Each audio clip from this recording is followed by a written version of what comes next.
Shri Bhikhubhai Bhatt Paris જગન્નાથજી રથયાત્રા સમિતિ દ્વારા પત્રકાર પરિષદ યોજવામાં આવી। ભાવનગર શહેરમાં 7 જુલાઈના રોજ નીકળનારી શ્રી ભગવાન જગન્નાથજીની રથયાત્રાને લઈ દર વર્ષની પરંપરા મુજબ સ્વ ભીખુભાઈ ભટ્ટ પેરિસ અને શ્રી જગન્નાથજી રથયાત્રા મહોત્સવ સમિતિ ટ્રસ્ટ દ્વારા પત્રકાર પરિષદ યોજી હતી। હરજીવનભાઈ દાણીસરિયા રથયાત્રા સુધીનો રથ શણગારવાનો હોય, ફુલહાર માળીકામ, એ બધું જ કામ મિહિરભાઈ પૈસા કરીને સેવા એ કલાત્મક બધા જ મંદિરોના લગભગ ભાવનગરમાં એ હરજીવનભાઈ તરફથી એ બનાવે છે। સાફા હરજીવનભાઈ દ્વારા સીવવામાં આવે છે। પ્રપોઝની અંદર પુરીમાં તો દર વર્ષે નવા રથો બનાવવામાં આવે છે। આ રથો જે દર વર્ષે બને છે એનું વિસર્જન કરે છે।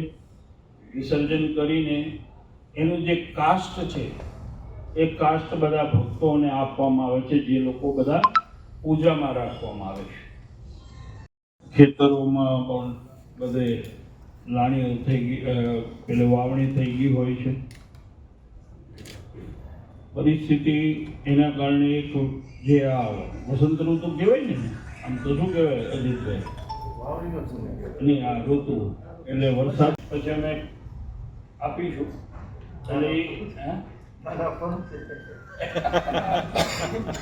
આપનું દાન એવું છે કે બીજાને દાન આપવા માટે પ્રોત્સાહિત કરવા માટેનું દાન થાય। એટલે પ્રેસનું તો મેં કીધું they are the all of the parts of the Rathyatra. એટલે પત્રકાર મિત્રો તો આ પ્રયત્ન કરે કે ભાઈ આમાં દાન કેમ મળે, અથવા કેમેરા ચાલુ છે બાકી ત્યારે બધા અમારા નિર્ણાયક શ્રીઓનો એક એ મંતવ્ય પણ હતું કે આપણે અખાડાઓ જે જોડાય છે, 4-5 અખાડા આપણે જોડાય છે। એક દુર્ગા વાહિની, એક બજરંગ દળ, ગણેશ ક્રીડા મંડળના 2, એ રીતે 4 થી 5 અખાડાઓ જે જોડાય છે એમની વચ્ચે પણ સ્પર્ધા રાખી। તો મેં તરત કીધું હા ભાઈ આપણે તૈયાર। એટલે આ વર્ષે આ 3જી સ્પર્ધા એ અખાડાઓ વચ્ચેની પણ રાખવામાં આવી છે, એટલે એ પણ આ વર્ષે શરૂ કરવામાં આવી છે। એમ જુદી જુદી આ રથયાત્રાની અંદર ખૂબ નાના સ્વરૂપથી માંડીને મોટું કામ એ ખૂબ હોય છે। આમાં આપણે મેં બધું લખ્યું છે કેટલી અમારી ટીમો કામ કરતી હોય છે, અને દરેકને એનું કામ હોય છે જવાબદારી પૂર્વક પૂરું કરતા હોય છે।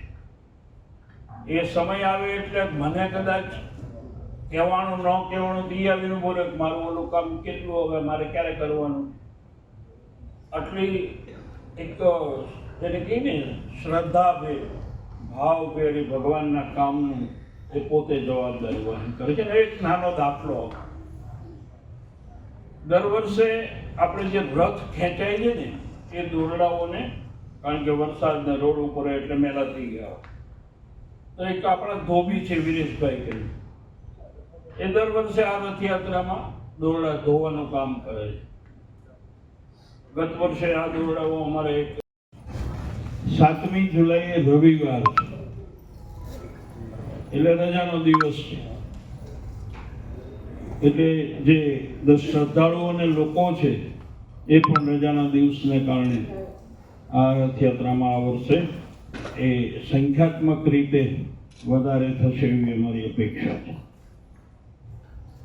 દર વર્ષે જે આપણે પરંપરાગત રીતે રથયાત્રાનું પ્રસ્થાન થાય છે તે પ્રમાણે ભાવનગરના મહારાજા સાહેબ, નેક નામદાર વિજયરાજસિંહજી, પૂજ્યપાદ સંતો, શુભેચ્છકો, આગેવાનો, મંત્રીશ્રીઓ, ધારાસભ્યશ્રીઓ વગેરેની ઉપસ્થિતિમાં સવારે 8 કલાકે આ રથયાત્રા પ્રસ્થાન થશે। રથયાત્રા પ્રસ્થાન થશે પહેલા આગામી 7મી જુલાઈના રવિવારના રોજ ભાવનગરની અંદર 39મી ભગવાન શ્રી જગન્નાથજીની રથયાત્રાનું આયોજન થયેલ છે। હવે માત્ર રથયાત્રાને 3 દિવસ એટલે આમ તો 2 જ દિવસ, ત્રીજો દિવસ તો આપણી યાત્રાનો છે એ બાકી છે, ત્યારે અત્યારે રથયાત્રાની પૂર્ણ રીતે તૈયારી થઈ ગઈ છે। બાકી છે તડામાર અત્યારે એ કામગીરી ચાલી રહી છે।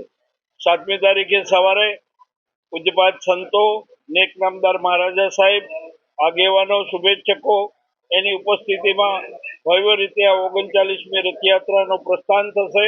સવારે 8 કલાકે આ રથયાત્રા નિજ મંદિરેથી નીકળીને રાત્રિના 10 કલાકે ભાવનગરના રાજમાર્ગો ઉપર નગરચર્યા કરી અને પધારશે. આ અત્યારે જે રથયાત્રાનો રૂટ છે 17.5 થી 18 કિલોમીટરનો રૂટ છે.